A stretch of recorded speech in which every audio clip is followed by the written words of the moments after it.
Our next tale takes us back to the neon-lit golden age of arcades, a time when joystick warriors battled it out for high scores and bragging rights.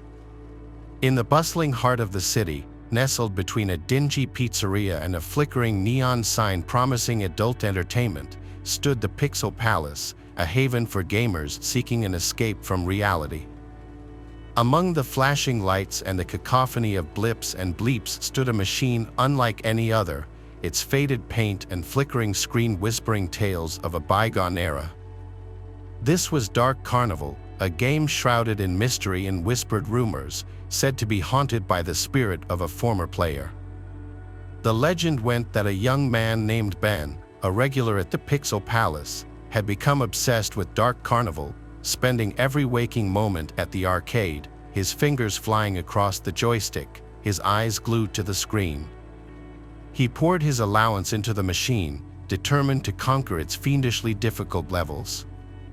After weeks of relentless gameplay, Ben finally achieved his goal, his initials flashing proudly at the top of the high-score screen. But his triumph was short-lived. As he celebrated his victory, a surge of electricity, a freak accident, seared through the machine, striking Ben down where he stood. Some say Ben's spirit, unable to leave the game he loved, became trapped within the machine, his digital ghost forever bound to the arcade cabinet. And so the legend of Dark Carnival grew, whispered among the regulars, a chilling tale of obsession and the insatiable hunger for the high score. Most dismissed it as an urban legend, a spooky story meant to deter players from hogging the machine for too long. But there were those who claimed to have witnessed strange occurrences firsthand, the screen flickering erratically, the game playing on its own, the faint sound of laughter echoing from the speakers, a chilling melody that sent shivers down their spines. One evening, a group of friends, their laughter echoing through the arcade, gathered around the Dark Carnival machine, their competitive spirits ignited. Among them was Tony, a skeptic by nature who scoffed at the stories surrounding the game. "It's just an old machine," he declared, "nothing more than wires and circuits." His friends, a mix of believers and those who enjoyed a good scare, exchanged nervous glances as Tony deposited a coin into the machine, the screen bursting to life with a burst of static. As Tony navigated the game's opening levels with ease, his skepticism began to waver. The game seemed to anticipate his every move, the enemies reacting with an almost unnatural precision, as if controlled by a sentient force.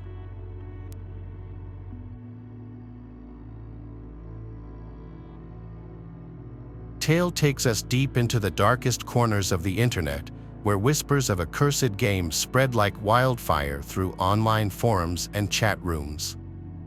They called it the Grimoire, a text-based role-playing game shrouded in mystery and whispered rumors of misfortune and despair. Legend had it that the game was the creation of a reclusive programmer, a digital recluse who had poured his darkest fears and obsessions into its code. But something went wrong. The game, once intended as harmless entertainment, became corrupted, twisted by an unknown force, its code taking on a life of its own. Rumors spread like wildfire through the online gaming community, tales of players experiencing strange phenomena, their real lives mirroring the events of the game with chilling accuracy. Some claimed to have lost fortunes, their in-game losses translating into real-world financial ruin. Others whispered of broken relationships, accidents, even disappearances, all linked to the game's malevolent influence. The game, it seemed, had a way of reaching out from the screen, of blurring the lines between the virtual and the real with terrifying consequences. Despite the chilling tales, curiosity got the better of many, drawn to the game's mystique like moths to a flame. Among them were two friends, Mark and Lucas, avid gamers with a penchant for the strange and unusual. They stumbled upon the Grimoire on a hidden forum, its download link buried beneath layers of cryptic messages and warnings. Intrigued and perhaps a little foolish, they decided to download the game, eager to experience its mysteries firsthand. As they installed the game, a sense of unease settled over them, the computer screen flickering erratically, the room growing noticeably colder. Ignoring the warning signs, they launched the game, its opening screen a jumble of distorted text and disturbing imagery that seemed to writhe and pulsate before their eyes. A single line of text appeared on the screen, its message chilling in its simplicity: "Welcome to the Grimoire. You have been warned." Undeterred, Mark and Lucas created their characters, their avatars appearing on the screen as pixelated representations of themselves, their features strangely distorted, their eyes glowing with an unnatural light. The game world was a dark and unforgiving place, a labyrinth of shadowy forests and crumbling ruins populated by grotesque creatures and malevolent entities. As they progressed through the game, they couldn't shake the feeling that they were being watched, their every move scrutinized by an unseen presence.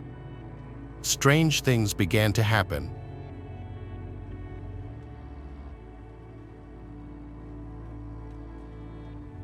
This is a story I'm not proud of, mostly for my naivety. When I was in middle school and early high school, I didn't know how to talk to girls at all at school, but that's a lot of boys in middle school. I wasn't shy in general. I had friends and did normal things an 8th grader would do. I just had never kissed a girl or anything. Some of my friends at the time claimed they had already gone further than that with girls, and I was starting to feel pressure. But I was still having trouble approaching girls in that way. The mentality went from boys making fun of girls to suddenly liking them in a matter of like a year. I was a pretty big gamer in middle school and early high school. This was when I was in 8th grade. I was like 13. My voice was still probably a bit prepubescent sounding. It was 2009. I played a lot of console games and computer MMORPG games. My favorite console games at the time were GTA 4 and Call of Duty, and my favorite computer game was this MMORPG called GNU.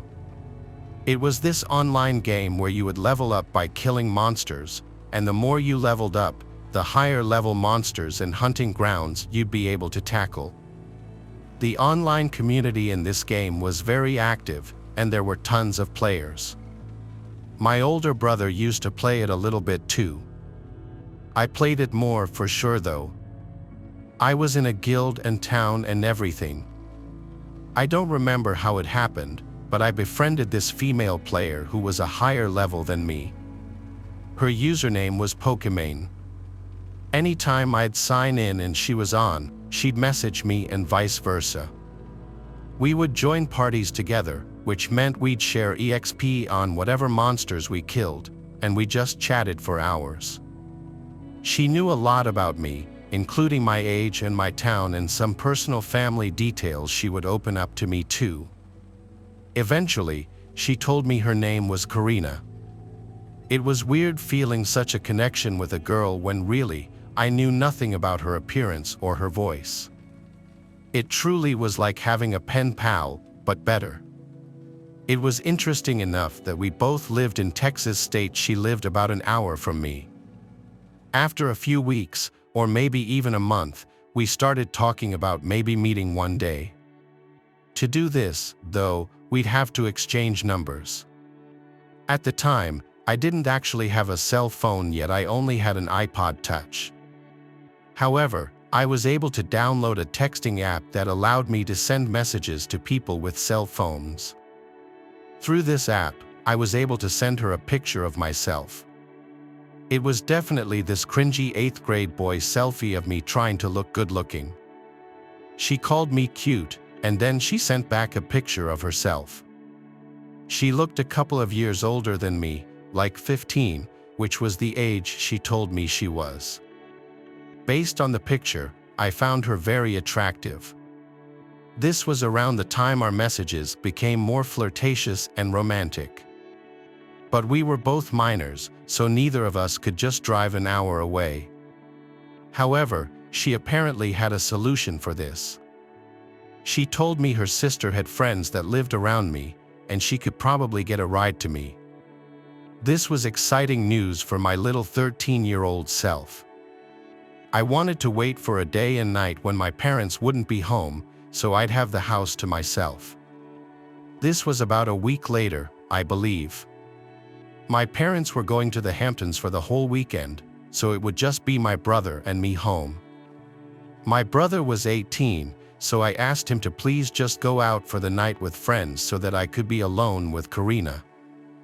I gave Karina my address and told her to come that Saturday whenever she wanted. She said she'd be coming a little later, like at night. She didn't give me an exact time. At that point, we still had never spoken on the phone. I still hadn't heard her voice. I was so nervous all day that I couldn't even play video games. I was busy cleaning my room, making things look cool, fixing my appearance, and even rehearsing things to say in the initial moments of meeting. Then I got a message from Karina saying she's here. I sprang up and ran to the front door. I looked through the peephole and didn't see anyone. She then said, "You can come out to the front door." I opened the door and stepped onto the front porch. I looked around, and the street was dark and quiet, no cars, no people. I went back inside and shut the door. I messaged her back saying, "I don't see you." She replied, "Oh, I must have the wrong house. Give me a minute." That was a bit weird. I locked the door and sat on the living room couch, nervously waiting and playing games on my iPod. I got a message from her again. She said she's here and to come outside. I replied, "Ring the bell so I know you're at the right house." Then the doorbell rang. My nerves really set in. I walked to the door, looked through the peephole, and didn't see anyone. I said, "Karina." Through the peephole, I saw a hand reach towards the door and knock. I said, "Karina," again as I kept looking through the peephole. Everything felt like it instantly crumbled on top of me as this bald, creepy-looking short guy stepped in front of the peephole and then said through the door, "Hey, it's Pokemon. I want to talk." I ran away from the door with my hands over my mouth, truly speechless. The person I'd been talking to all this time was a creepy grown man. I was disgusted and scared. I went to call my brother's cell phone. He didn't pick up. The doorbell kept ringing. I went to my bedroom and locked myself in. I held the house phone in my grasp, considering calling my parents but too embarrassed to do so. My room was the only other room in the house with the lights on. I have a big window in my room that overlooks the whole side yard of our corner house. I turned off my lamp and slightly kinked the blind just a crack, and I saw that guy on the other side trying to look in. He started to knock on the window and said through the closed window how much of a connection we clearly have and that we could at least be friends. I responded with nothing. I called my brother again, and he picked up this time. I said, "Please come home right now." The Karina person was a grown man the entire time, and he's at my window right now. My brother's always been pretty big, even as a teenager. I'd feel safer with him being here. He said he was coming home with his friends right now. We stayed on the phone so I could tell him if anything happened. I ran to my parents' bedroom upstairs and hid there. The man was blowing up my message app, saying he would like to talk and that there was a reason he had to lie about who he was. When my brother got home, he told me he saw the guy outside. My brother and his 3 friends confronted the creepy short man outside. I went outside then to watch the 4 of them intimidate the man, calling him a sicko. The man's defense was that he was concerned for my well-being, inviting strangers from online over, and that this was supposed to be a learning lesson. I refuted this claim by asking him why he would say that we could be good friends at my window when my brother and his friend started pushing the man. He started quickly walking to his car. My brother kicked the guy's tail light while one of his friends threw a rock at his window. He sped off down the road, never to be seen again. This was humiliating and disturbing, but at the same time, I was really grateful for my brother and his friends coming to my aid. They potentially saved me from a seriously sick creep breaking into the house. It's still painful and uncomfortable realizing all that time I spent opening up to who I thought was a girl my own age on a game was some creepy grown man with a different agenda.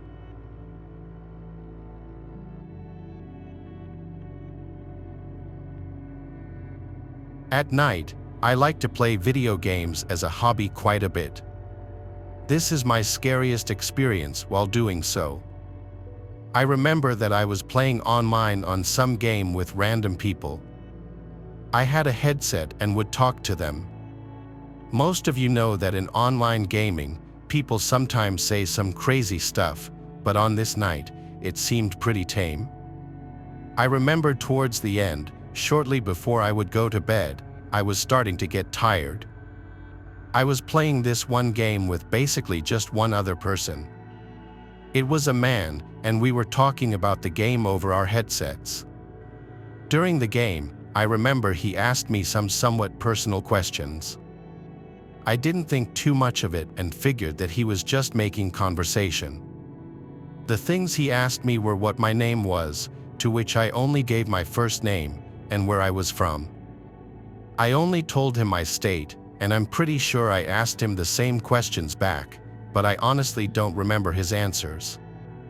There wasn't anything really that creeped me out or anything. There were maybe a few more questions, but nothing that stood out. I remember that after a while, I got tired, and I told him that I was getting off. I do remember him asking why, and I said that I was going to bed. Afterwards, he sent me a friend request on the game, which was not a big deal. But it was either the following day or the day after that, he sent me a friend request on Facebook. I did not know it at the time, though. When I would go on Facebook, I would accept most friend requests unless it was clearly a bot. This guy appeared real, and I accepted it, not knowing who he was at all. He started to message me a short time later. I remember he said hi and asked me what I was doing and stuff as if we were friends. I asked him who he was and he responded, saying we had played video games together a few days earlier. That's when I realized this had to be the same guy. Obviously, I had no idea what the guy looked like. When I heard this, I was surprised that he had found me on Facebook. I never told him my last name or the city that I was from. It kind of creeped me out. Plus, based on the guy's page and photos, he did seem pretty weird. I decided at that point to delete him as a friend. But the day after that, the guy followed me on Instagram. He then started messaging me there. He asked me why I deleted him and sent me like 4 other messages. When I saw them, I deleted and blocked him from Instagram as well. I thought that was the end of it, but a couple of days later, I got a text message from him out of nowhere. An unknown number texted me. When I looked, I figured it was a wrong number until the texter said their name, and it was a long, angry text about how I blocked him and stuff. This creeped me out more than anything. I blocked his number and hoped that I would stop hearing from him. Obviously, I deleted him from being friends on the game as well. After this, I did stop hearing from him. I still wonder, though, how he found me. I mean, the only thing he had to go off of was my first name and state. How did he find my number? My only thought is that he possibly messaged somebody who knew me on Facebook, claiming that he was my friend and wanted to know my number or something. I never asked around, so I can't confirm it, though. Either way, It's really creepy what he did, and I'm glad that I haven't heard from him since.